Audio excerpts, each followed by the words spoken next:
Olá pessoal, tudo bem? Como vocês vão? Vamos iniciar mais um programa falando de Espiritismo. Vai ao ar toda terça-feira às 20h30.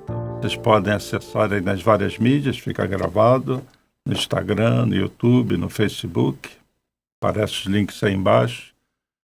É uma felicidade sempre poder estar aqui transmitindo informações sobre a doutrina espírita, informações que servem para todos, não apenas para os espíritas.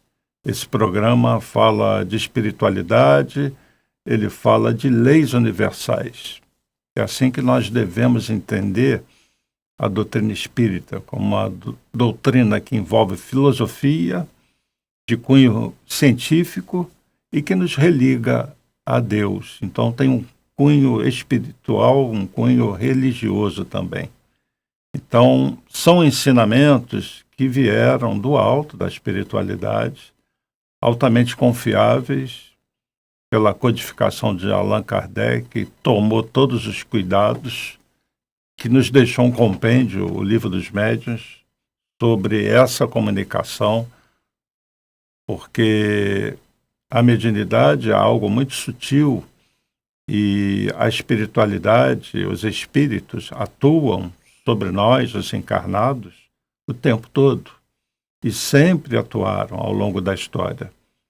Eu sempre repito algo, sempre falo a mesma coisa que eu vou falar agora. O mundo espiritual, ele é real, ele é concreto, ele não é mundo dos mortos, não existe isso.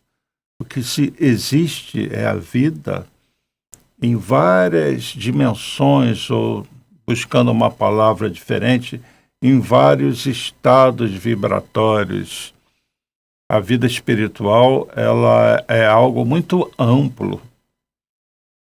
Quando nós estamos na carne, no corpo físico, nós temos o nosso psiquismo tão voltado às coisas da matéria que a maioria de nós acaba se desligando dessa realidade. Nós, em essência, somos seres espirituais e vivemos como espíritos, ou seja, somos uma consciência, uma inteligência criada por essa força maior, essa energia maior que chamamos de Deus, e transitamos entre vários planos vibratórios, entre várias, eu não gosto de dizer várias vidas, porque a rigor, a vida do espírito é só uma. O que muda são as vestes, são os locais. Da mesma maneira que na Terra, você vive num determinado país, daqui a pouco você vai mudar para outro país, só que espiritualmente falando, é como se fossem faixas que se intercalam e ao mesmo tempo estão diferenciadas, como se fossem andares diferentes. Então, nossos amigos espirituais vivem em várias faixas vibratórias. E essa visão da vida, o Espiritismo dá não só a vida do espírito preso à matéria, porque é isso que acontece conosco, nós estamos momentaneamente presos a esses corpos de carne e de osso, e isso tem um propósito, e isso é temporário, e isso tem a ver com o espírito aprender a amar, adquirir experiências. E naquele evento que nós chamamos de morte física, quando nós deixamos esse corpo em definitivo, muita gente não aceita isso, muita gente não compreende, porque existem situações que realmente são difíceis das pessoas entenderem quando estão na carne, porque não conhecem as leis universais, justamente essas leis que nós estamos trazendo aqui. Então, a maior parte das pessoas, infelizmente, vê a vida do berço ao túmulo. Isso é a vida. E isso não é a vida. Isso é a vida, parte da vida, mas não é a vida toda. Antes do berço, nós já tivemos experiências, já existíamos antes do berço. Tivemos várias passagens em corpos físicos, morremos várias vezes, e além do túmulo, nós vamos continuar vivendo. Quem nos traz as informações que formam o corpo da doutrina espírita são os espíritos que estão do lado de lá, que já tinham encarnado várias vezes e que agora estão desencarnados. E interessante, todos eles ligados a Jesus, que é o governador espiritual do planeta, e é outra informação que a doutrina espírita traz. Hoje nós vamos abordar um tema, o karma coletivo. Essa palavra karma vem lá dos hindus e nós estamos pegando emprestado, porque o pessoal tem bem o sentimento do que seja o karma, seria a lei de causa e efeito. Tudo que nós fazemos quando estamos encarnados repercute no nosso psiquismo, no nosso corpo espiritual. Tudo fica gravado. E a natureza dos nossos pensamentos e dos nossos sentimentos altera a vibração do chamado corpo espiritual. Eu também sempre falo sobre isso. Assim como nós temos esse corpo animal de carne, nós temos um outro corpo, chamado corpo espiritual, que Kardec chamou de perispírito. Então, quando nós estamos encarnados, o corpo espiritual está, entranhado no corpo físico. Quando nós dormimos, ele se desdobra parcialmente. Esse corpo espiritual sai do corpo físico, fica ligado por um cordão de energia, que chamamos de cordão de prata. Então, toda noite, nós saímos do corpo, acordamos, voltamos. Pessoas nos hospitais, em estado de coma, saem do corpo. Existem pessoas que fazem isso conscientemente, desdobram e conseguem acessar o mundo espiritual, retornam para o corpo e lembram, como se fosse no dia anterior algo que ele fez aqui enquanto encarnado. Então, esse mundo do espírito é o nosso mundo. Nós, encarnados, não deixamos de ser espíritos. Vocês são espíritos. Eu sempre digo, quer ver um espírito? Olhe-se no espelho. Olhe as outras pessoas à sua volta. Só que esse espírito está momentaneamente preso num corpo de carne. No chamado plano espiritual, os espíritos se veem. Veem os outros com os seus corpos espirituais. Bom, karma coletivo. Existe um livro na doutrina espírita, da obra, daquela série chamada A Vida no Mundo Espiritual, que são 13 livros psicografados pelo Chico Xavier, enviados pelo espírito André Luiz, obras muito sérias que trouxeram uma série de informações que nós não conhecíamos, coisas que até Kardec abordou, mas não se aprofundou tanto. Uma dessas obras é essa aqui, Ação e Reação, que nos fala justamente da lei de causa e efeito. Lembra a lei de ação e reação da física, causa e efeito. Tudo que nós fazemos repercute em nós. E tudo que nós fazemos tem uma consequência depois. A lei de causa e efeito age para o bem e para o mal.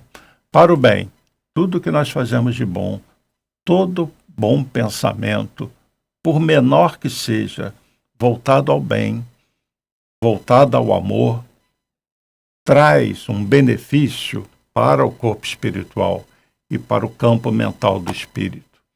O espírito que vivencia muito o bem, o amor, ele começa a ter uma vibração diferenciada do seu corpo espiritual.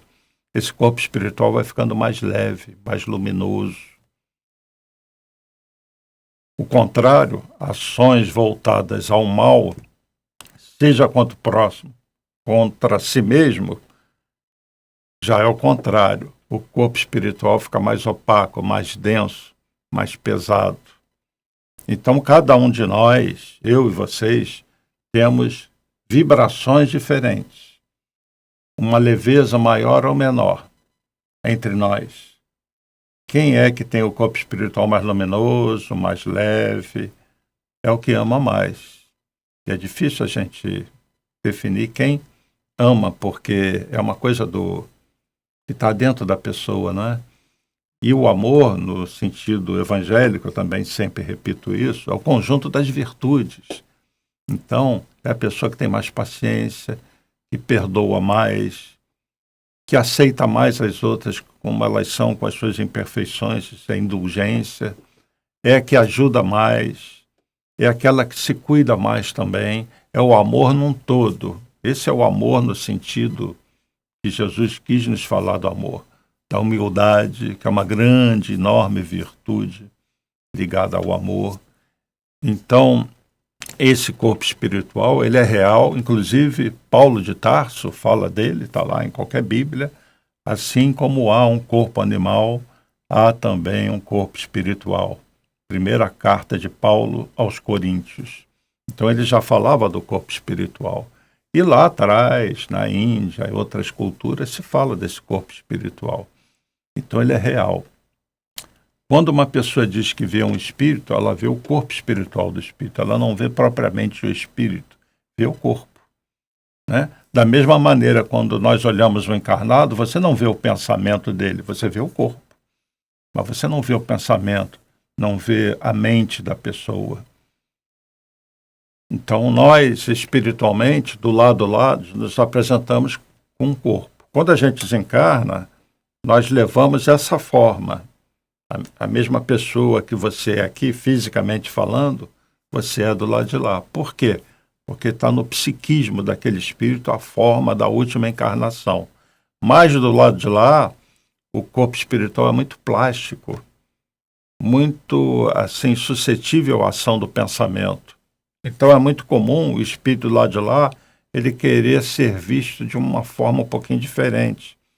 Então é comum relatos assim: e eu desdobrei e eu vi a minha avó ou a minha mãe, mas ela parecia mais nova, estava mais bonita. Já ouviram esse tipo de relato? É porque lá o espírito ele pode mudar um pouco a sua forma, tá bem? Lei de causa e efeito. A reencarnação e a dor são como se fosse um mecanismo de reajuste do espírito.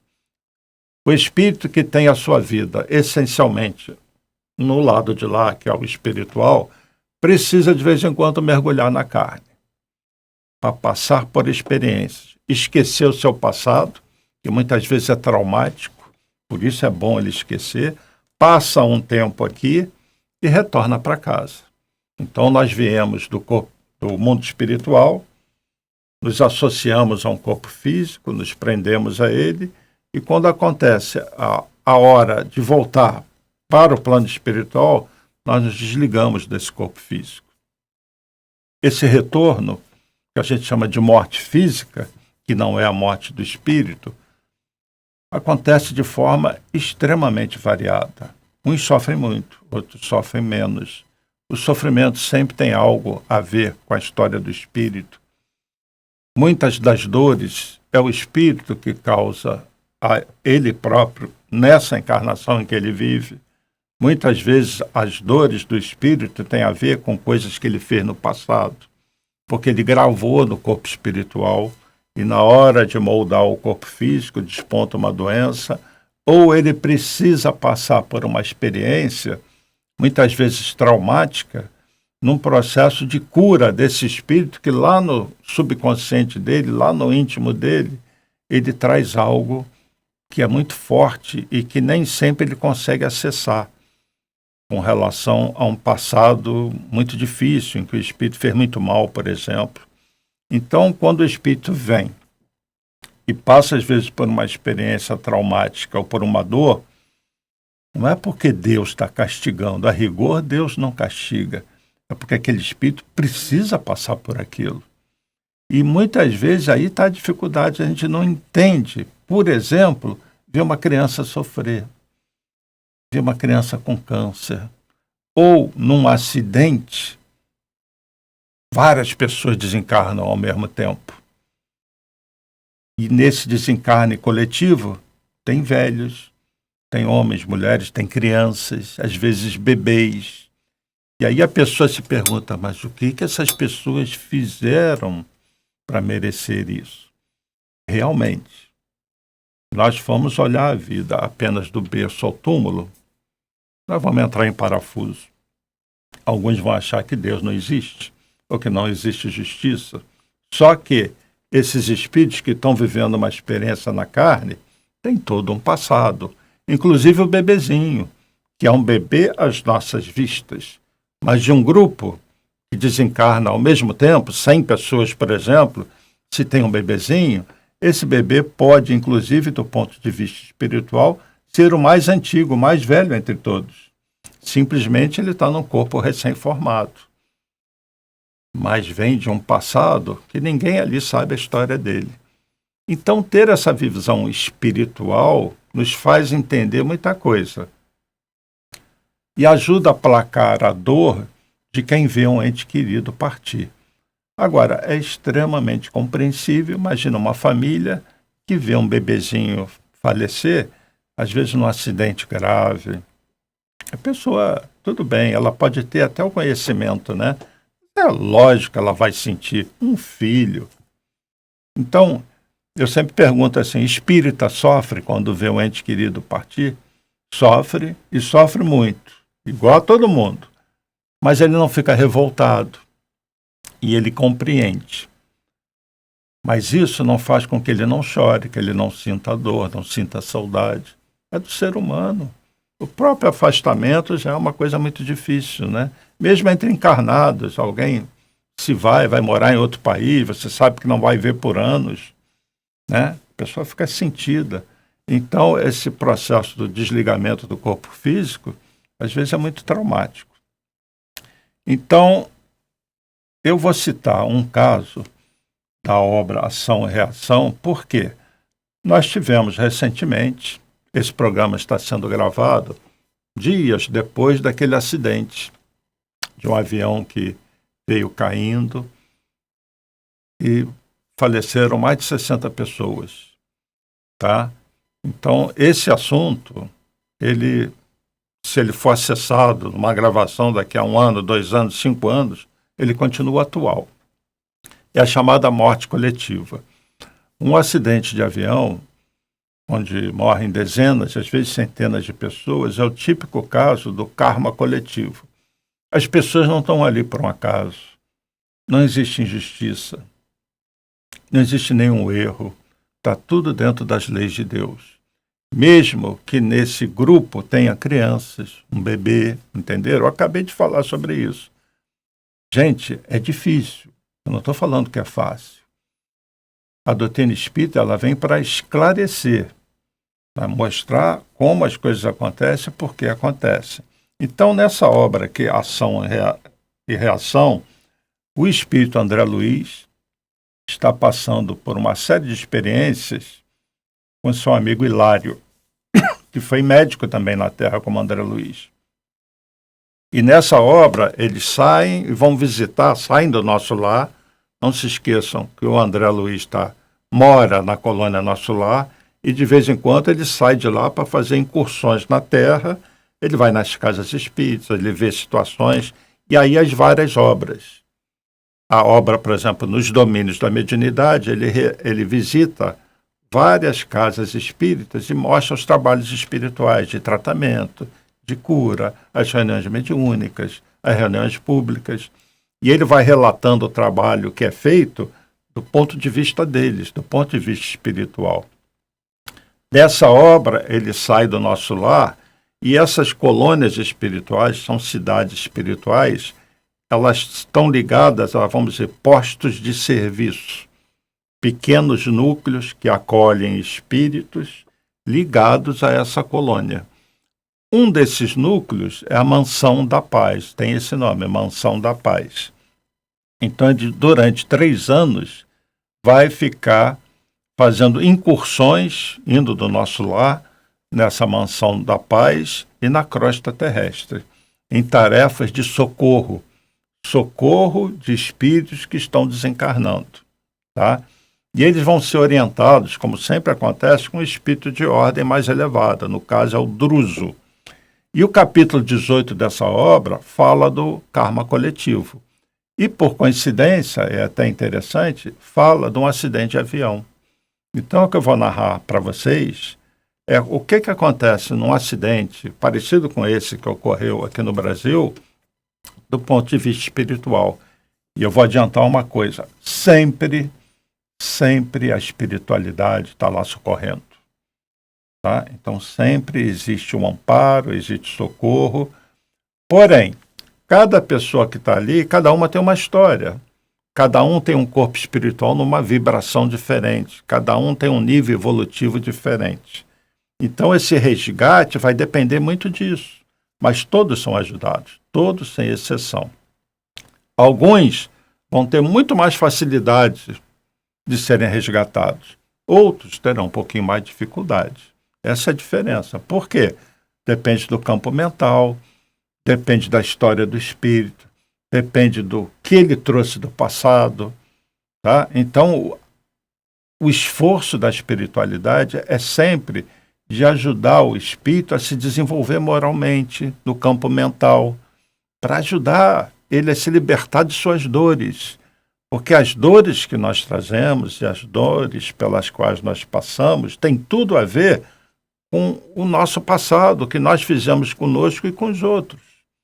E às vezes a gente precisa de situações traumáticas. Quando uma pessoa tem uma doença séria, ela não precisa às vezes de um tratamento de choque. Eu vou dar o exemplo de algo que é muito comum, câncer. O que é a quimioterapia? É um tratamento de choque. Não adianta dar remedinho, né? Precisa, assim, um ataque direto que acaba afetando o organismo todo para aquele tumor ceder, retroceder. E a medicina cada vez avança mais, tem mais sucesso cada vez mais pelo conhecimento, a tecnologia, a efetividade dos remédios. O espírito também passa por essas situações. Às vezes é um tratamento de choque. Mas da mesma maneira que a quimioterapia, embora seja traumática para quem passa por isso, e é difícil, né? Mas eu vejo muitas pessoas com coragem, fazem, se curam. Da mesma maneira que ela é traumática e difícil num tratamento, a morte física também às vezes é traumática e difícil. Mas é porque o espírito precisa daquilo. Agora, fica muito difícil analisar a história de um espírito que está partindo num acidente, por exemplo, um karma coletivo, só com a ótica de quem está do lado de cá. Fica difícil. Então a gente tem que pegar a mente, colocar fora e analisar como o André Luiz está analisando. E eu vou ler agora trechos do capítulo 18, tá bem? Que é o que descreve os resgates coletivos. O título desse capítulo é Resgates Coletivos, justamente quando ocorre algo que muitos espíritos encarnam ao mesmo tempo, os espíritos mergulham para resgatar esses que sofreram o acidente. A obra Transição Planetária, do Divaldo Franco, boa parte dela fala do resgate que foi feito dos espíritos que estavam desencarnando naquele tsunami que aconteceu anos atrás. E nesse capítulo é o resgate de espíritos de um acidente de avião. Então vamos lá. Eu vou tentar lendo, resumindo o capítulo. Convido quem quiser ler na obra Ação e Reação, a obra como um todo, mas os resgates coletivos, que tem a ver com karma coletivo, capítulo 18. Então, André Luiz está lá nessa mansão, no Mansão da Paz, no plano espiritual, e ele percebe que na mansão ocorre um apelo urgente vindo da Terra. Apelo urgente são preces e espíritos que trabalham aqui na Terra que se comunicam com a colônia. Aconteceu algo aqui, eu preciso de vocês aqui. E é feita uma comunicação para a colônia e aqueles espíritos responsáveis por certos serviços são acionados. Como se fosse um resgate mesmo, um acidente na estrada aqui. Então, existe esse apelo urgente e é interessante que na obra é narrada um pequeno televisor. Vou ler para vocês, aí você vai entender o que eu quero dizer. Com efeito, mal terminaram o apontamento e sinais algo semelhantes aos do telégrafo de Morse se fizeram notados em curioso aparelho. Ele vai chamar o que ele vai ver André Luiz, né, está vendo, está curioso o aparelho.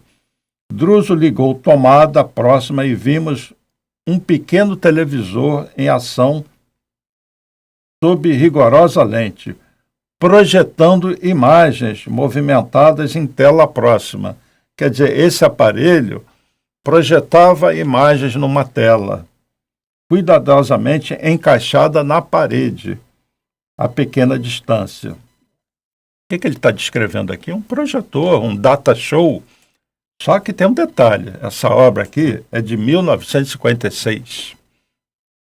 E, pelo que eu sei, não existia esse tipo de coisa naquela época, né? Então ele está vendo uma cena que é projetada nessa mansão da paz. Aí ele vai narrar assim: qual se acompanhássemos curta notícia em cinema sonoro, contemplamos surpreendidos a paisagem terrestre. Então nessa tela, eles veem a Terra, a paisagem aqui da Terra.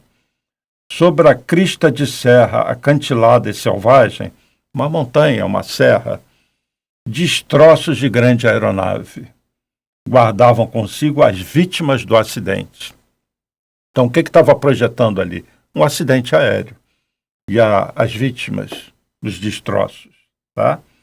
E ele vai fazer uma narrativa sobre isso e vai dizer que tinha ali 14 pessoas em processo de desencarnação e que eles tinham que remover 6 delas.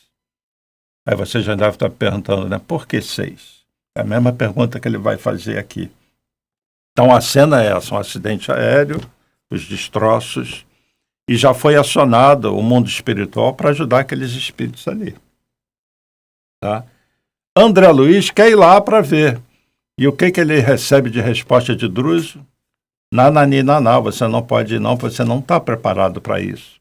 Nós vamos mandar uma equipe de espíritos especializados desse serviço.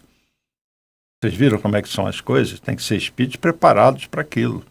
Estão acostumados a fazer isso. André Luiz está só aprendendo e relatando para nós, porque ele é uma espécie de repórter do mundo espiritual, né? O socorro no avião sinistrado é distribuído indistintamente, quer dizer, todo mundo é socorrido. Contudo, não podemos esquecer que se o desastre é o mesmo para todos, os que tombaram, a morte é diferente para cada um. Entenderam? O acidente é o mesmo para todos, mas já a morte, o desprendimento do corpo físico é diferente para cada um. No momento serão retirados da carne tão somente aqueles cuja vida interior lhes outorga a imediata liberação. Então, o que acontece? Desses 14, apenas 6 estão numa condição espiritual de ter um desligamento rápido. Os outros vai demorar um pouquinho mais.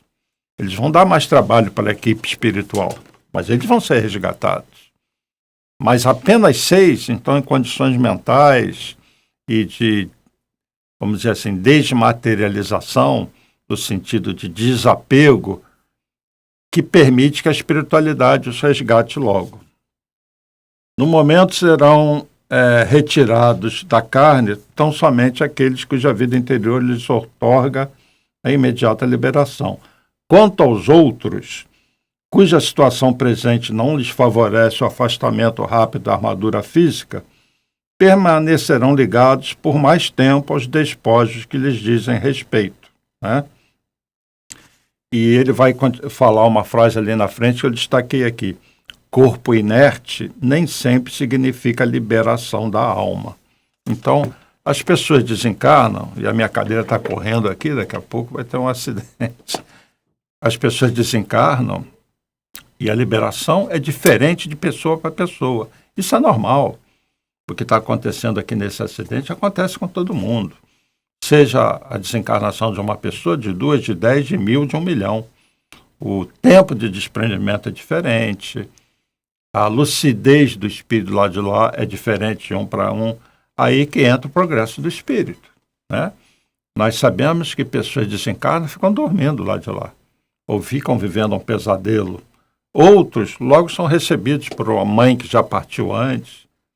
São abraçados, se sentem felizes. Então é muito variável isso, tá? Então, esse capítulo, ele dá muitas informações sobre esse processo de libertação dos espíritos, que sempre são ajudados, tá? Então, André Luiz vai coletar material didático para que a gente entenda como se dá esse processo. E André Luiz está curioso por que as pessoas têm que passar por aquilo, né? Porque é uma morte traumática para as famílias, para os amigos, porque é muito difícil para quem continua aqui. Até nos assusta, né? Imaginar, a gente começa a imaginar o pessoal sofrendo no avião, na queda, e como é que a pessoa tem que sofrer tanto. E aí vem esse caso, no grupo tinha uma criança, tinha um bebê, tinha fulano. Nesse grupo, desse acidente recente no Brasil, tinha um grupo de médicos indo para um congresso médico. E aí ele vai perguntar isso para um mentor, e o mentor vai falar de um caso que ele conheceu, em que as pessoas desencarnaram por acidente aéreo. Ele vai falar que tem 2 espíritos, ele dá o nome dele, sempre esses nomes são fictícios, embora a história seja real. Ascânio e Lucas. Vou resumir para vocês. São 2 espíritos que já estão no plano espiritual há 4, 5 séculos, sem reencarnar, e os 2 o tempo todo trabalhando no bem. Trabalhando no bem, trabalhando no bem. E eles percebem, depois de 4, 5 séculos, que amigos já foram para esferas superiores, para outros níveis de trabalho.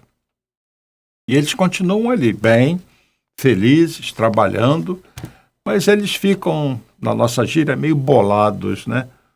Por que nós ainda não ascendemos? E vão procurar um mentor para perguntar.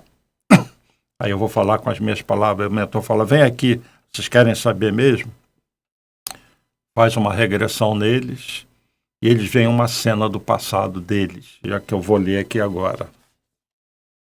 E o mentor então vai descrever isso que eu estou falando. Há 30 anos desfrutei o convívio de 2 benfeitores, a cuja abnegação muito devo neste pouso de luz.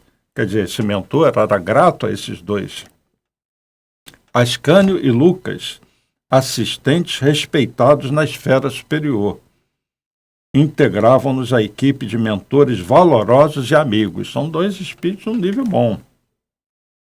Quando os conheci em pessoa, já haviam despendido vários lustros no amparo aos irmãos transviados e sofredores. Cultos e enobrecidos, eram companheiros infatigáveis em nossas melhores realizações. Acontece, porém, que depois de largos decênios de luta nos prélios da fraternidade santificante, suspirando pelo ingresso nas esferas mais elevadas, para que se lhes expandissem os ideais de santidade e beleza, não demonstravam a necessária condição específica para o voo anelado. Totalmente absortos no entusiasmo de ensinar o caminho do bem aos semelhantes, não cogitavam de qualquer mergulho no pretérito. Quer dizer, eles estavam trabalhando lá no bem, mas nunca se preocuparam em olhar para dentro deles, o que tinha acontecido lá atrás.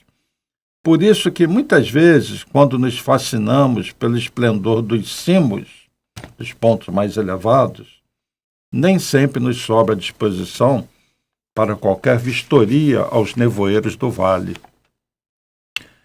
Dessa forma, passaram a desejar ardentemente a ascensão. Esses 2 começaram a pensar muito longe. A gente quer ascender, nós queremos ver coisas novas, queremos ir para os planos superiores, né? Em verdade, Ascânio e Lucas possuíam créditos extensos adquiridos em quase 5 séculos sucessivos de aprendizado digno, somando as 5 existências últimas nos ciclos da carne e as estações de serviço espiritual nas vizinhanças da arena física. No entanto, quando a gradativa auscultação lhes alcançou as atividades do século XV, ou seja, o mentor colocou eles em regressão, e era só o bem, praticando o bem, durante 5 séculos. Mas chegou no século XV, o que acontece? Algo surgiu que lhes impôs dolorosa meditação. arrebatadas ao arquivo da memória e a doer-lhes profundamente no espírito, depois da operação magnética a que nos referimos, reapareceram nas fichas mencionadas as cenas de ominoso delito por ambos cometidos, em 1429, logo após a libertação de Orleans, quando formavam no exército de Joana d'Arc. Lá do tempo de Joana d'Arc. Famintos de influência junto aos irmãos de armas, não hesitaram em assassinar 2 companheiros, precipitando-os do alto de uma fortaleza no território de Gâtinais, sobre fossos imundos, embriagando-se nas honrarias que lhes valeram mais tarde torturantes remorsos, além do sepulcro. Ou seja, os 2 são colocados num processo de regressão e está tudo maravilhoso. Chega no século XV, os 2 juntos tinham empurrado pessoas num penhasco. Mataram as pessoas. Isso ficou lá no íntimo deles, eles não tinham acessado isso ainda, né? Estavam lá trabalhando, mas não tinham acessado a situação. Chegados a esse ponto da inquietante investigação, pela respeitabilidade de que se revestiam, foram inquiridos pelos poderes competentes se desejavam ou não prosseguir na sondagem singular, ao que responderam negativamente, preferindo liquidar a dívida. Ou seja, os mentores falaram, vocês querem continuar regredindo para ver coisas novas? E falaram, não queremos. Nós queremos liquidar essa dívida, queremos resolver isso. Porque agora nós recordamos, e isso está doendo lá dentro de nós. Tá? E aí Hilário, né, intrigado, fala, como? Mas como que eles vão resolver isso? Né? Eles, pela elevação espiritual deles, poderiam escolher o gênero de provação, em virtude dos méritos deles. Né? Então eles optaram o quê? Por tarefas no campo da aeronáutica, a cuja evolução ofereceram as suas vidas. Eles se reencarnaram, ou seja, planejaram reencarnar e dedicar suas vidas à evolução da aeronáutica. Nós não sabemos quem eles são, mas eles ajudaram muito, de alguma maneira, a evolução desse processo da aviação. Há 2 meses regressaram às nossas linhas de ação, quer dizer, reencarnaram, ele está falando, já tinham desencarnado de novo. Há 2 meses regressaram às nossas linhas de ação depois de haverem sofrido a mesma queda mortal que infligiram aos companheiros de luta no século XV. Né? Eles se associavam à grande comunidade de espíritos, amigos, num departamento de reencarnação específico, onde centenas de entidades tinham dívidas mais ou menos semelhantes a deles. Então, esse grupo que tinham dívidas semelhantes, foi planejado eles reencarnarem, voltarem à Terra, num trabalho redentor de resgate coletivo. Então, normalmente, quando tem esses acidentes, isso já foi planejado lá de lá. São espíritos que têm algo a ver no passado deles, em que eles algo praticaram, que eles escolhem essa natureza de morte. Até uma criança, até um bebê que é do lado de lá, olha, eu vou voltar para cá, mas não vou viver muito. Então eu aceito essa prova, aceito passar por isso. E eles vêm e passam por aquela situação e voltam aliviados por terem sofrido a mesma coisa que fizeram os outros sofrer. E alguém pode pensar, mas a lei não é de amor, não é lei de talião. Aí isso é difícil da gente entender. Muitas vezes o espírito, no processo de evolução, no processo de ajuda, no processo de desobsessão, nenhum espírito vai poder dizer, está vendo? Você fez isso no passado, você não sofreu o que eu sofri. No caso deles, vão dizer, não, eu sofri sim, e eu optei por isso, nem precisava. Porque não se esqueça que eles podiam escolher outras provas. Então, muitas vezes, o espírito, antes de encarnar, ele escolhe provas difíceis, escolhe a natureza de morte, ele quer provar para ele, e ele entende que aquilo ali é um estalar de dedos. Um bebê, uma criança, que às nossas vistas é uma coisa terrível, e mas na vida do espírito aquilo ali é um estalar de dedos, muito rápido, né? E eles precisam passar por aquilo. E nós não vamos entender, a não ser que a gente tenha essa visão espiritual. Saber a história desse espírito lá para trás. Saber do projeto reencarnatório dele. Então, os resgates coletivos normalmente reúnem espíritos que têm a mesma necessidade. E isso vai trazer um benefício para eles por todo sempre, porque esse espírito vai continuar existindo, vai reencarnar várias vezes, mas esse trauma íntimo que ele traz, ele consegue resolver, é como se fosse uma catarse, um momento dele se liberar de uma dor. Então, a dor, ela tem também um caráter de reajuste do espírito com ele próprio. É um assunto que a gente precisa estudar mais, o tempo aqui é muito curto. Eu só estou falando dos motivos daquela natureza, daquela morte. Se tem um terremoto, vários espíritos desencarnam, milhares às vezes, tem um motivo. Se tem uma tsunami, vários espíritos desencarnam, tem um motivo. Então, Deus já sabe nas suas leis. Agora, nós entendermos isso, outros meandros, além disso que eu estou relatando aqui, depende de uma visão espiritual mais dilatada. Talvez se estivéssemos do lado de lá, acompanhando todo o planejamento reencarnatório, vendo o espírito reencarnar, passando por aquilo que ele sabia que ia passar, mas está momentaneamente esquecido, vendo ele voltar para lá, aliviado e continuar essa trajetória, talvez nós disséssemos assim, bom, agora eu entendo melhor. Quando eu estava na carne, estava muito difícil de entender. Então, a lei de causa e efeito é essa lei que deixa gravado em nós tudo que nós fazemos. Daí Jesus falar o tempo todo no amor, no bem, olha, sigam um caminho reto, né? Se reconcilia com o teu adversário, não cria problema para os outros, não cria problema para você, ame o próximo como a ti mesmo, faça ao outro aquilo que você gostaria que ele fizesse de melhor para você, ou não faça ao outro o que você não gostaria que ele fizesse contra você, é o tempo todo. Vá e não peques mais para que não te suceda, que você volte a sofrer o que você está sofrendo, etc, etc. Então eu queria encerrar uma mensagem positiva sobre essa questão dos resgates coletivos, do karma coletivo, porque a espiritualidade está sempre lá ajudando. Esses dois que faleceram no acidente de aviação, eles foram recebidos com aplausos, abraçados, aliviados.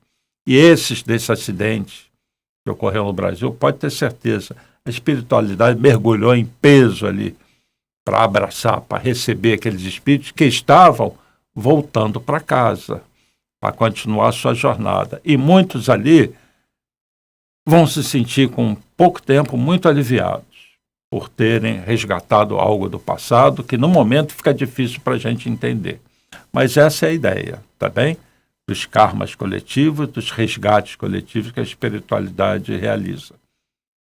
Eu espero ter podido ajudar, o tempo é muito curto para falar de um assunto tão longo, tão complexo, que é relatado nessa obra e em outras, mas fica aí a dica para vocês pensarem um pouquinho nisso.